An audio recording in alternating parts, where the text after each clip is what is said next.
পৃথিবীর প্রায় সব দেশেই কেন ডলারের এত গুরুত্ব? বাংলাদেশে আমরা টাকা ব্যবহার করি, ভারতে রুপি, ইউরোপে ইউরো, কিন্তু আন্তর্জাতিক লেনদেনের ক্ষেত্রে একটাই নাম সবচেয়ে বেশি শোনা যায়, আর সেটা হলো ডলার। কিন্তু প্রশ্ন হচ্ছে, কেন ডলার এত শক্তিশালী?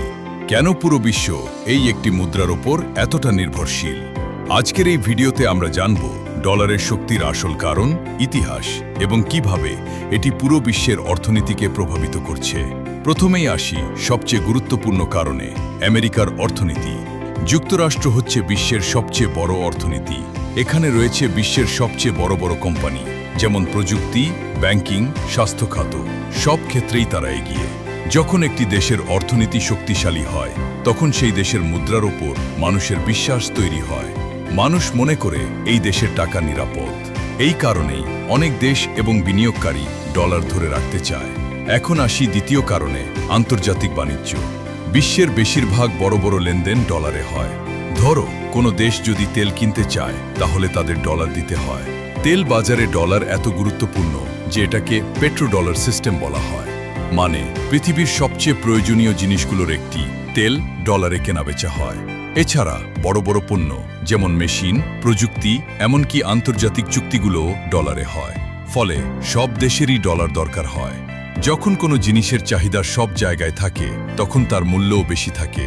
ডলারের ক্ষেত্রেও ঠিক তাই হয়েছে। তৃতীয় কারণ হল রিজার্ভ কারেন্সি। বিশ্বের প্রায় সব দেশ তাদের কেন্দ্রীয় ব্যাংকে ডলার জমা রাখে। এটা অনেকটা সঞ্চয়ের মতো। যখন কোনো দেশে অর্থনৈতিক সংকট আসে, তখন তারা এই ডলার ব্যবহার করে সমস্যা মোকাবিলা করে। মানে, ডলার শুধু ব্যবহারই হয় না, এটা নিরাপত্তা হিসেবেও রাখা হয়।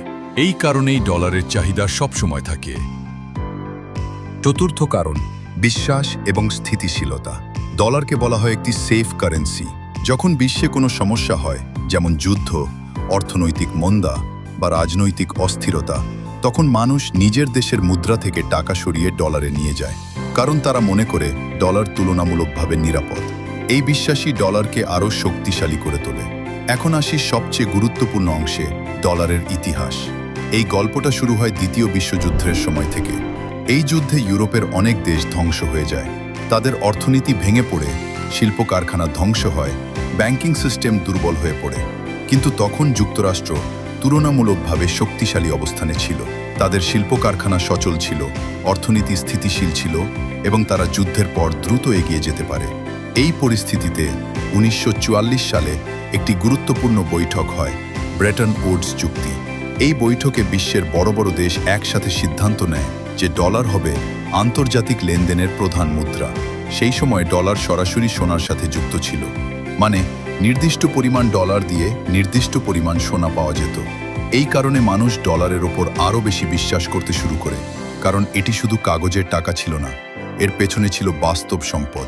এরপর তৈরি হয় আন্তর্জাতিক মুদ্রা তহবিল এবং বিশ্ব ব্যাংক।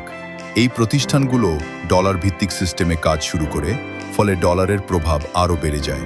1971 সালে রিচার্ড নিক্সন একটি বড় সিদ্ধান্ত নেন। তিনি ডলারকে সোনার সাথে সরাসরি সম্পর্ক থেকে সরিয়ে দেন। অনেকে তখন ভাবছিল এতে ডলার দুর্বল হয়ে যাবে, কিন্তু বাস্তবে হয়েছে উল্টোটা।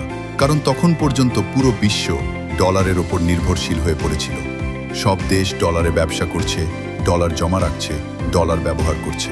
ফলে ডলার আর শুধু একটি দেশের মুদ্রা থাকলো না, এটা পুরো বিশ্বের অর্থনীতির কেন্দ্র হয়ে গেল।